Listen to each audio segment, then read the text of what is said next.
En montant sur cette chaire, je pense à mon père qui appelait ça le cagibi. La question qui tue a été posée par Hélène ce matin en me saluant.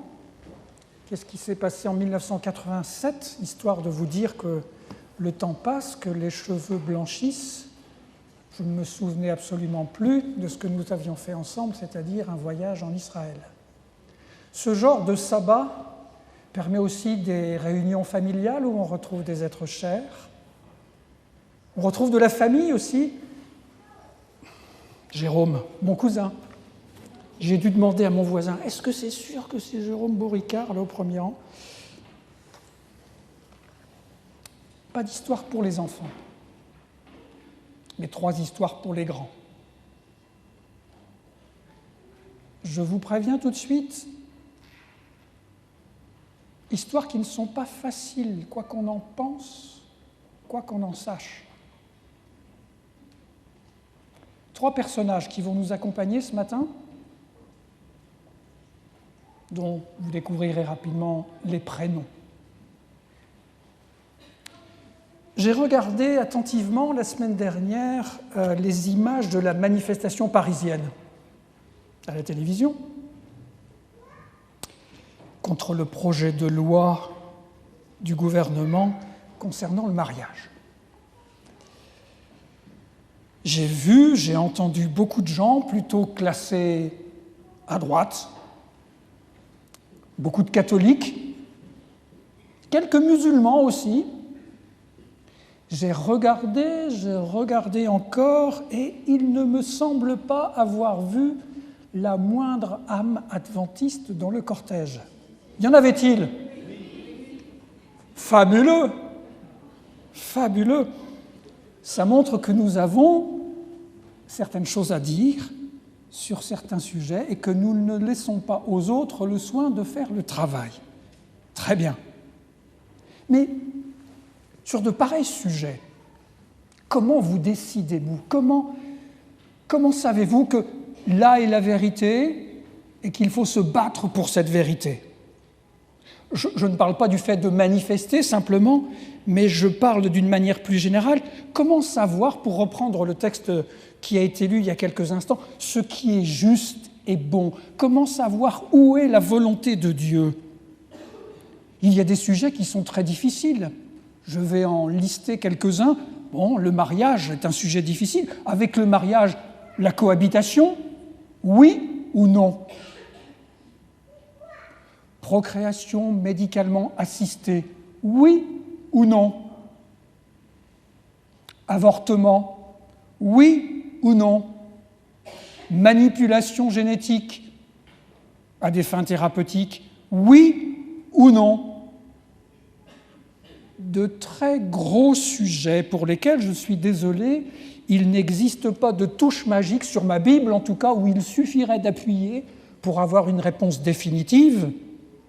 Par contre, la Bible contient nombre d'exemples d'hommes et de femmes qui ont dû, à des moments précis, souvent des moments très difficiles, des moments douloureux, prendre des décisions, faire des choix. On prête à Clémenceau cette formule « Il n'est pas difficile de faire son devoir, le plus difficile c'est de savoir où il est ». Si je reprends mes personnages bibliques que nous allons envisager dans quelques instants, qu'est-ce qui les a guidés? Comment m'inspirer d'eux? 3 exemples, ai-je dit.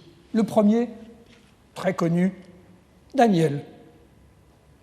Dans le premier chapitre de son livre, on nous rapporte que Nabuchodonosor avait demandé qu'on déportât à Jérusalem quelques Israélites de la descendance royale ou de familles de dignitaires, en quelque sorte la crème de la société de Jérusalem et d'Israël.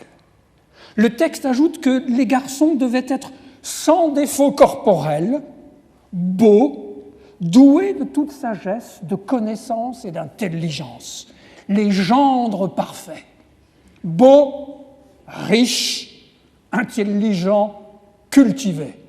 Neuilly, quoi. La classe.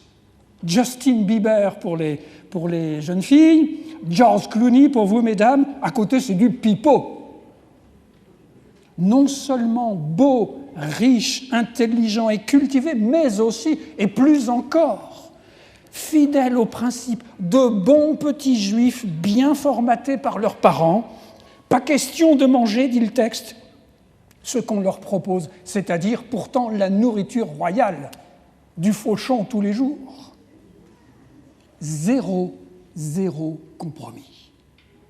Ils ont été élevés avec des principes alimentaires, pas question de déroger aux règles ancestrales. Permettez-moi une discussion qui s'appuie évidemment sur le texte biblique, une discussion personnelle avec Daniel. Alors Daniel, pourquoi tant de rigidité ?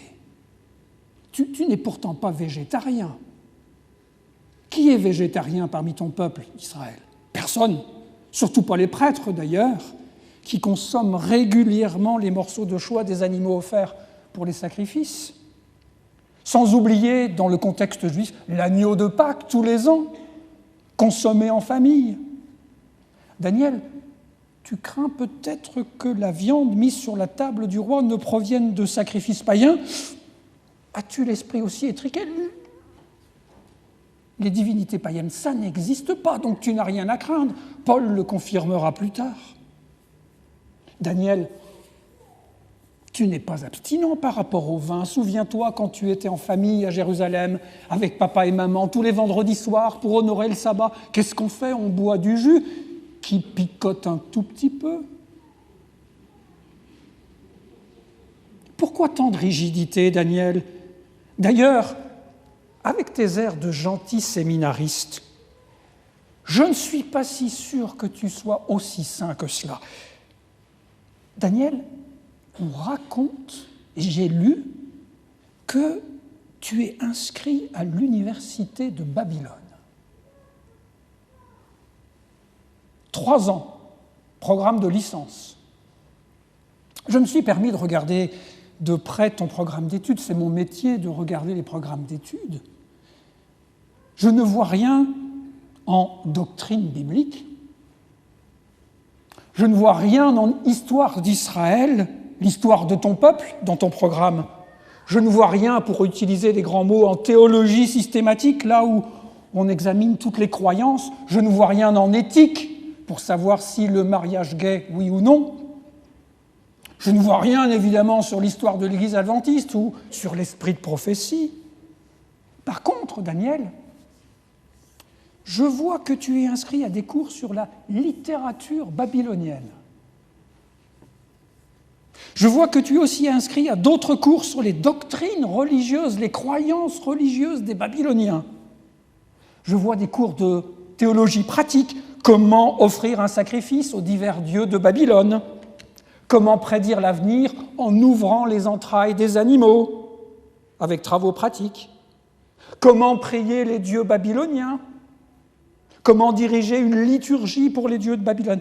Dis-moi, Daniel, c'est pas très clean tout ça. Franchement, Daniel, à choisir, j'aurais préféré que tu manges un petit peu de ce qui t'était offert à la table du roi plutôt que de laisser ton esprit être pollué au contact de ces fausses doctrines, de ces idées perverties, de ces pratiques idolâtres.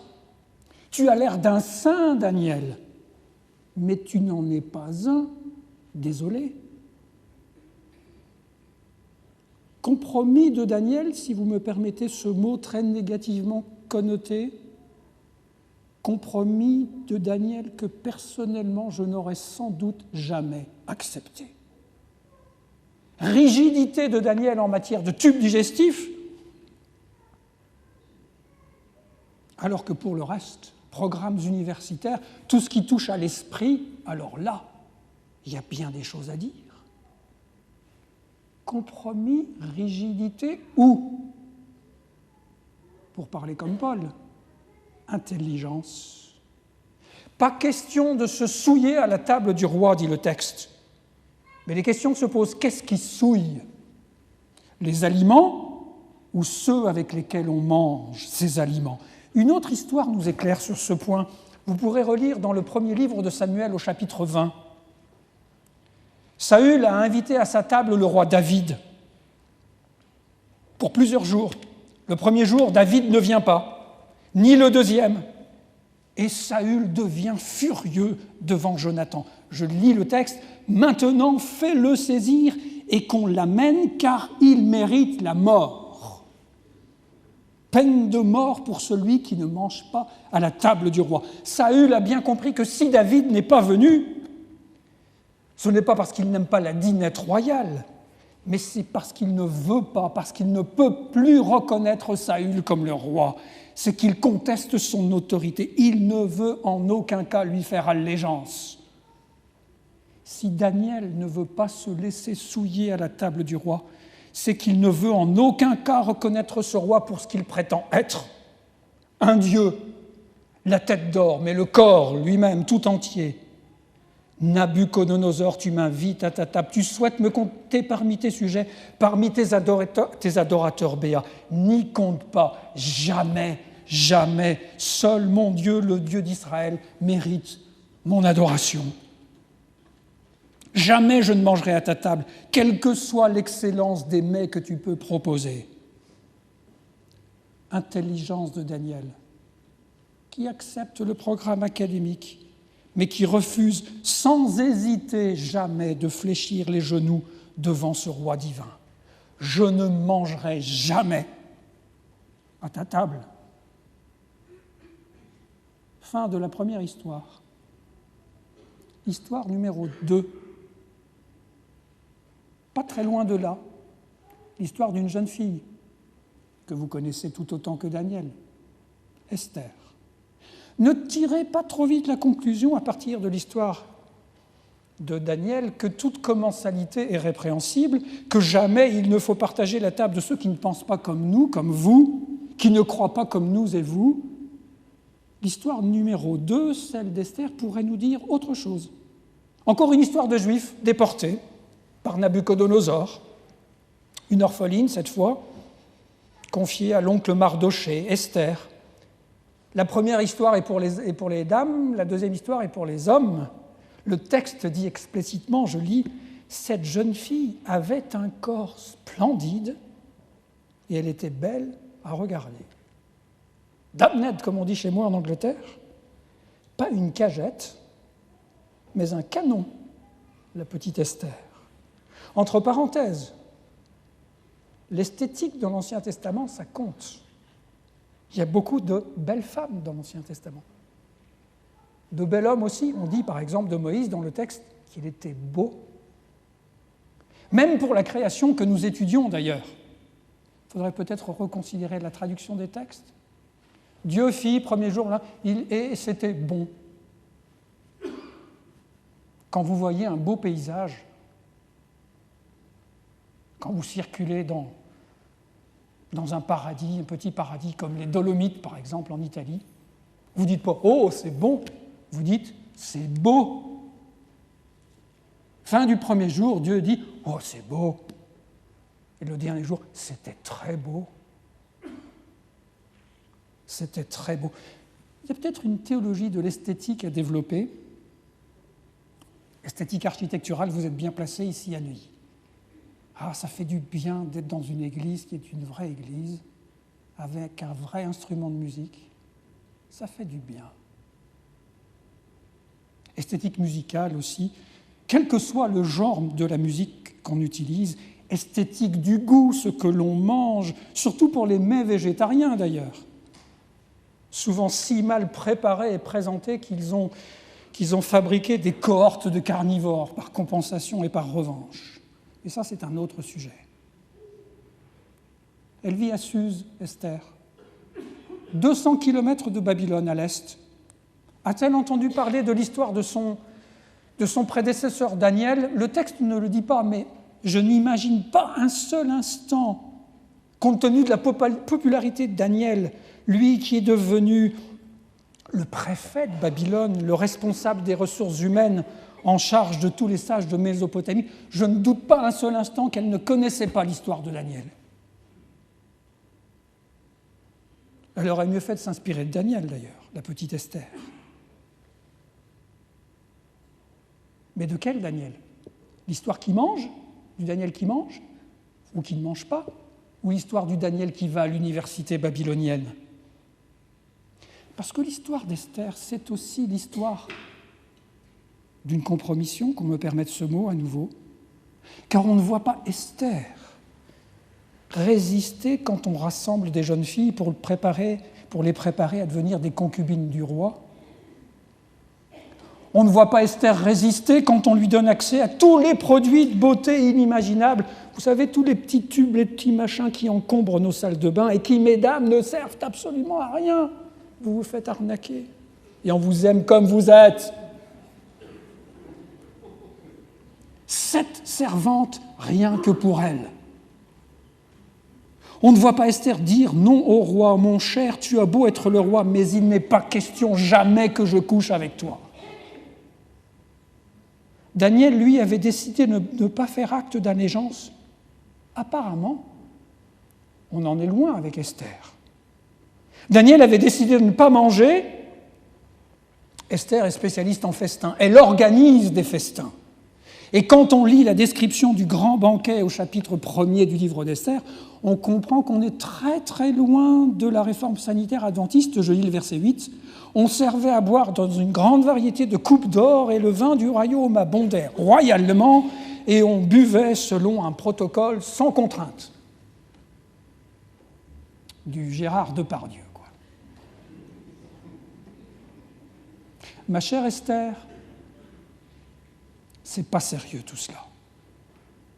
Et comble de l'infidélité, pas un seul mot sur ta judaïté. Non seulement tu ne donnes pas l'exemple de bonne mœurs pour une jeune fille, mais tu caches tes origines. Tu fais semblant d'être mésopotamienne alors que tu es juive, fille du peuple choisi par Dieu pour être la lumière des nations. Eh bien, Esther, elle est palote ta lumière, elle est bien palote ta lumière. Tu baignes en plein compromis. Sauf que, comme pour Daniel, le choix d'Esther, le comportement d'Esther est frappé au coin de l'intelligence. Car sans Esther, sans l'intervention d'Esther, la concubine, il n'y aurait plus de peuple juif. Sans Esther, il aurait été exterminé suite au décret d'Aman. On devait détruire, chapitre 3, verset 10, tuer et faire disparaître tous les Juifs. Fin d'histoire numéro 2, et à ce moment, j'ai la tête qui tourne. Pas facile de prendre ces deux personnages comme des exemples. L'un ne mange pas, mais offre son esprit à des enseignements et des pratiques païens. L'autre mange, mais couche avec le roi. Qu'est-ce que je dis à mes enfants ? Qu'est-ce que je dis à mes petits-enfants à partir de ces histoires ? Où est la norme ? J'ai la tête qui tourne. Mais ma troisième histoire pourrait remettre les choses en place. Histoire numéro 3, qui se passe beaucoup plus près de nous, dans le temps, en 1904. Elle se passe, je vous promets que je n'ai rien inventé, à Sainte Helena, en Californie. On avait construit dans cette petite ville un sanatorium adventiste, et à côté du sanatorium, une école d'église. Au départ, cette école était destinée aux enfants de plus de 10 ans. Mais très vite, on s'aperçut que les enfants plus jeunes rôdaient autour des salles de classe, totalement désœuvrés et laissés à eux-mêmes. Le comité d'église s'est réuni alors et on a décidé qu'il fallait agrandir l'école pour accueillir ces enfants qui n'avaient pas encore 10 ans. Mais un conflit éclata dans le comité d'église, ça existe parfois. Pas à Neuilly, je sais, mais parfois dans les comités d'église, ça frite, comme on dit. Et l'un des membres du comité trouva, comme c'est parfois le cas, mais pas à Neuilly, le texte d'Ellen White qui résout tous les problèmes. En 1872, effectivement, Ellen White avait écrit ceci. Les parents doivent être les seuls enseignants de leurs enfants jusqu'à l'âge de 8 ou 10 ans. Donc, ils n'ont pas 10 ans, Ellen White a dit que ces enfants-là, ce n'est pas pour les écoles. Donc, on n'agrandit pas. La formulation d'Ellen White est précise, il n'y avait pas besoin d'être un exégète pour interpréter, pour comprendre. C'est d'ailleurs sur ce genre de déclaration qu'est né le mouvement qu'on appelle homeschooling, l'école à la maison. Avant 10 ans, pas de scolarisation pour les enfants. Et ce conseil d'Ellen White a été répété à plusieurs reprises, 10 ans plus tard, donc si je calcule bien 1882, puis 21 ans plus tard, 1903, donc un an avant le début de notre affaire, toujours la même déclaration sans l'ombre d'une variation. Donc, on n'agrandit pas l'école. Que les parents fassent leur travail, que les parents s'occupent de leurs enfants qui n'ont pas encore 10 ans. Par chance, 1904, Ellen White était encore vivante. Et Sainte-Helena, en Californie, Sainte-Hélène donc, c'est tout près de l'endroit où elle habitait. Donc, permettez-moi cette modernisation du texte, on a décroché le téléphone et on lui a dit « Sœur Hélène, est-ce que tu ne viendrais pas ? On t'invite au comité d'église parce qu'on est dans le pétrin, on aimerait que tu nous aides à trouver une solution à notre conflit. » Et donc, Hélène est venue et, fort heureusement, un secrétaire ou une secrétaire très avertie a pris note presque verbatim, mot à mot, de ce qui s'est passé dans ce fameux comité d'église. D'abord, Ellen White a rappelé ce qu'elle avait dit à 3 reprises. Puis, tout en rappelant, elle a introduit un « si » dans sa déclaration. Je lis ce que vous trouvez dans le 3e volume des Messages choisis. Est-ce qu'on a ça en français ? Oui, on a. Donc, page 214-215. Je lis. « Les mères doivent instruire leurs plus jeunes enfants avec sagesse pendant les premières années de l'enfance.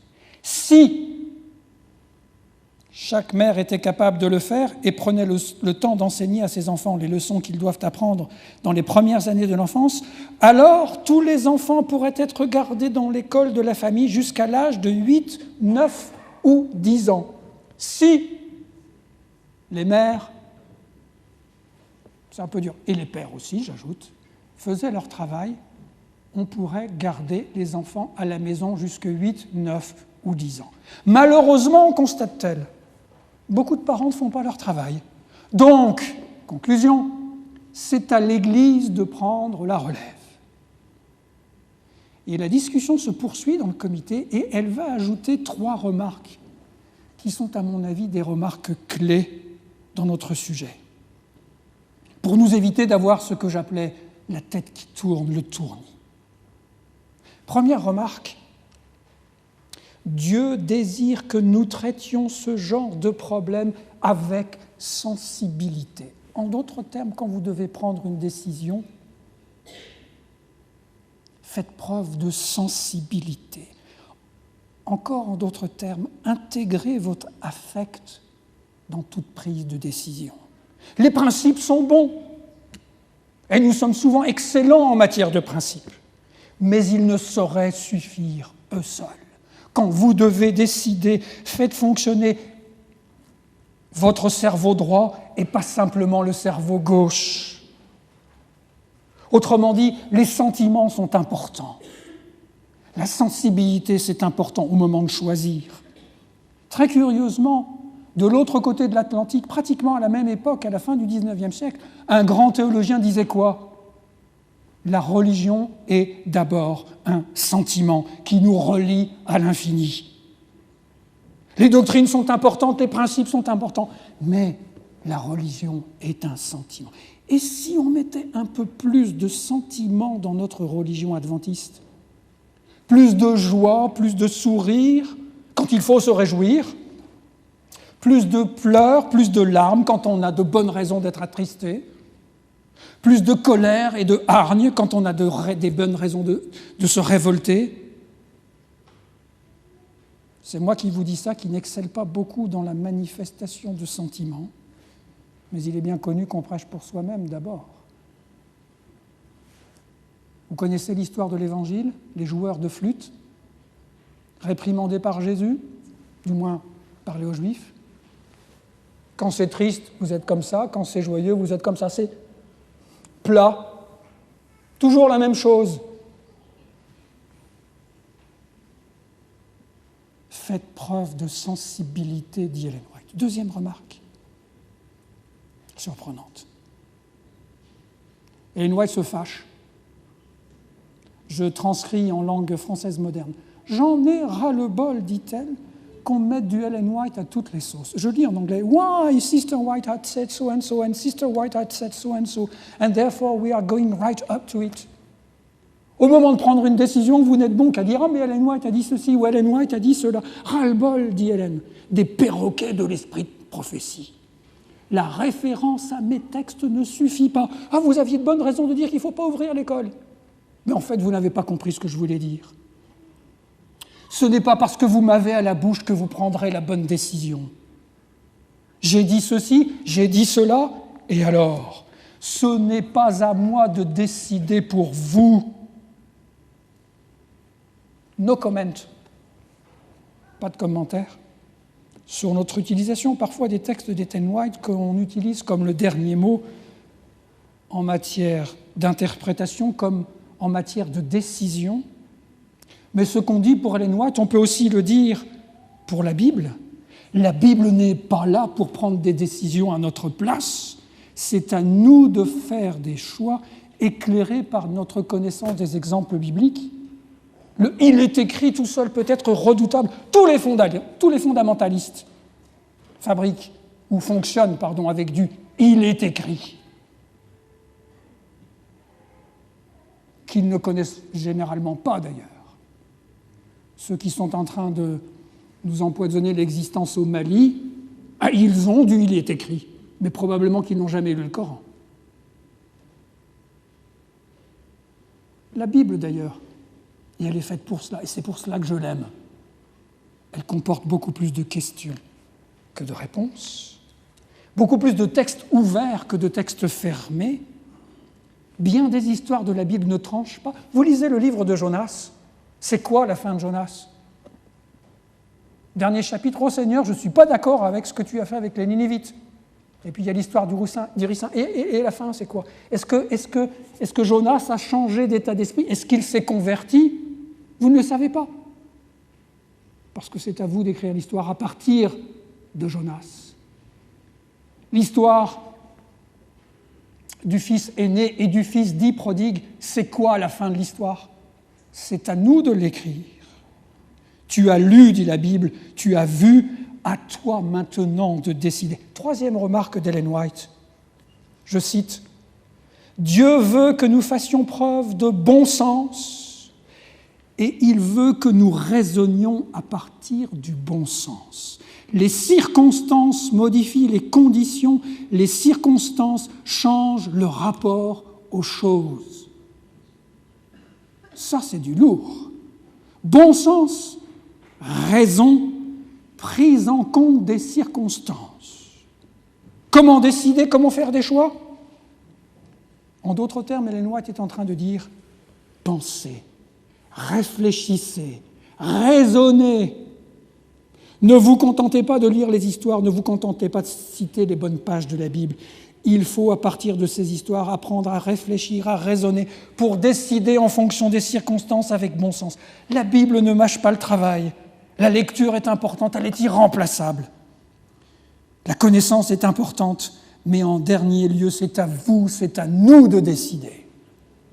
Alors oui, Daniel a eu raison de ne pas manger, parce que manger voulait dire beaucoup plus qu'ingurgiter des aliments plus ou moins purs ou boire des boissons plus ou moins alcoolisées. À l'inverse, Daniel a eu raison de se laisser inscrire à l'université de Babylone pour des cours qui étaient des cours mauvais, pervers. Mais sans les connaissances qu'il y a acquises, il n'aurait jamais pu contredire les sages. Il n'aurait jamais eu l'occasion d'être mis en relation directe avec Nabuchodonosor pour lui expliquer ses rêves. Jamais. Oui, Esther a eu raison de manger, à l'inverse de Daniel, d'organiser des festins au contenu sans doute moins que sanctifié. Oui, Esther a eu raison de se taire alors que Daniel a parlé, et elle s'est tue pendant de longs mois. Oui, Esther, c'est dur à dire, a eu raison d'être l'une des concubines du roi. Tout cela me donne-t-il le droit de manger et de boire n'importe quoi? Non, non, non, parce que les circonstances sont aujourd'hui différentes. Tout cela me donne-t-il le droit de prôner une sexualité débridée? Non, jamais. Mon seul droit, qui est une existence de la foi chrétienne, c'est de réfléchir aux circonstances, aux conditions qui m'environnent et qui sont souvent loin, très loin, des circonstances des temps bibliques. Et c'est ici qu'on retrouve la déclaration de Paul. Je vous exhorte donc au nom de la miséricorde de Dieu à vous offrir vous-même en sacrifice vivant, saint et agréable à Dieu. Ce sera là votre culte.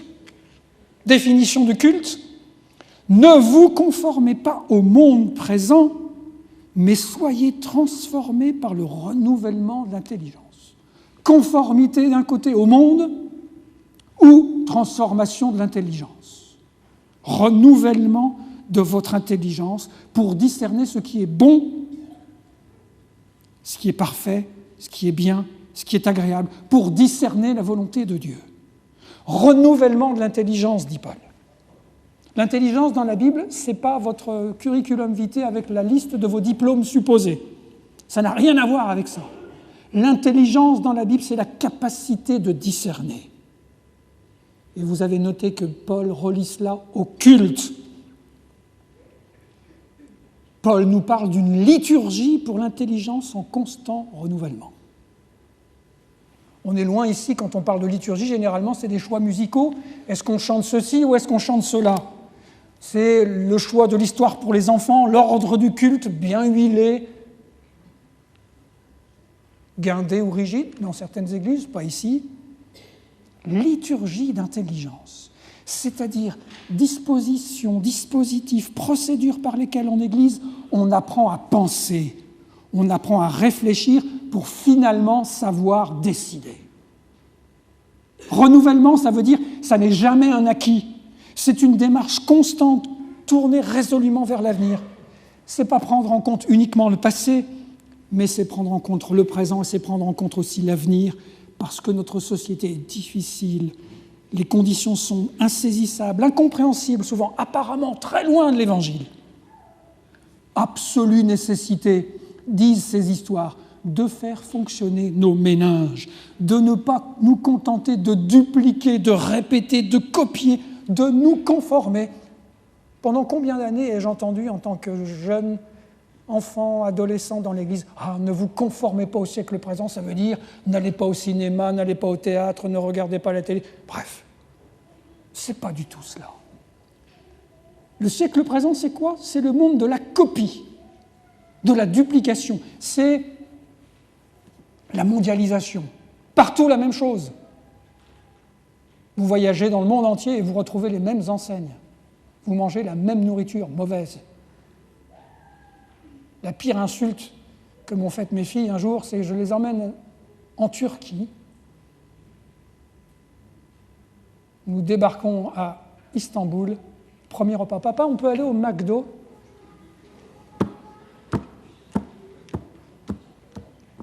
On copie et on est capable que de faire que ce qui est autour. Ces histoires nous disent, Paul nous dit, ne vous conformez pas. Ah bah la mode, dit Paul. La mode, toute mode est conformité au monde. Suivre une mode, la mode du monde, suivre la pensée du monde, jamais dans l'Église. Il y a quelques modes que nous avons adoptées, et je ne parle pas ici des discours ringards sur les modes vestimentaires, que certains contestent, est-ce qu'il faut pantalon pour les dames ou pas? Non, s'il vous plaît, chapeau ou pas chapeau, gants ou gants, maquillage ou bijoux. Des modes dans l'Église? J'aime l'Éternel, par exemple. C'est une mode. Une mode liturgie de pentecôtiste que nous avons avalée sans crier gare. Le mouvement d'implantation d'église, ou l'église à la maison, c'est une mode évangélique américaine. que nous avons, d'après ce que je peux voir, aussi bien en Angleterre qu'ici dans l'Union franco-belge, adopté sans trop de soucis. Pensez, réfléchissez, dit Paul, ne suivez pas bêtement et naïvement, démontrez que vous êtes des créatures divines dotées d'un esprit et d'une intelligence. Dotées d'un esprit et d'une intelligence.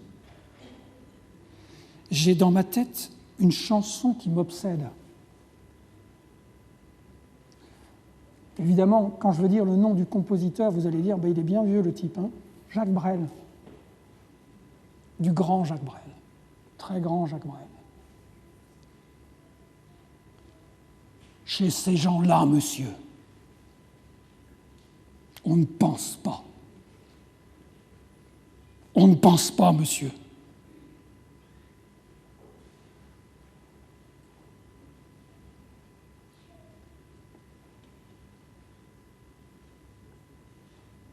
Chez ces gens-là, on ne pense pas. Et si on ne pense pas, dites-moi, où est l'image de Dieu en nous, sujet de la leçon tout à l'heure?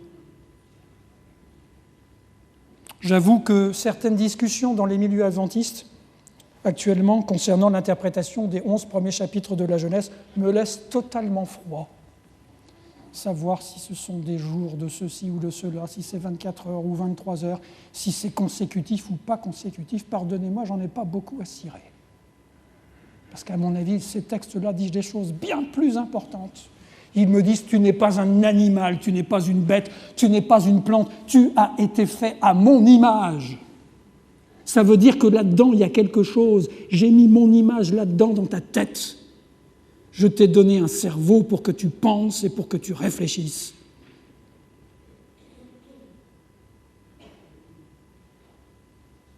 N'imaginez pas un seul instant que le choix de l'intelligence, de la réflexion, est un choix facile. C'est difficile, c'est risqué, très risqué. C'est aussi douloureux, très douloureux. N'imaginez pas un seul instant que Daniel et Esther aient choisi la voie de la facilité. Combien de fois il a dû être tenté, Daniel, de quitter l'amphithéâtre de sa faculté pour ne pas entendre ces profs nuls qui racontent n'importe quoi. Combien de fois il a dû être tenté de prendre la poudre d'escampette, mais il ne le pouvait pas parce qu'il n'était pas libre. Et il est resté, en serrant les dents. Combien de fois Esther aurait-elle voulu ne pas être choisie par le roi parmi les dizaines de concubines au lieu de finir dans le lit de l'infâme Xerxès? Quelle souffrance! Quelle souffrance! Je vois les larmes dans ses yeux, ses poings qui se ferment. L'intelligence est un risque qui peut être aussi une douleur.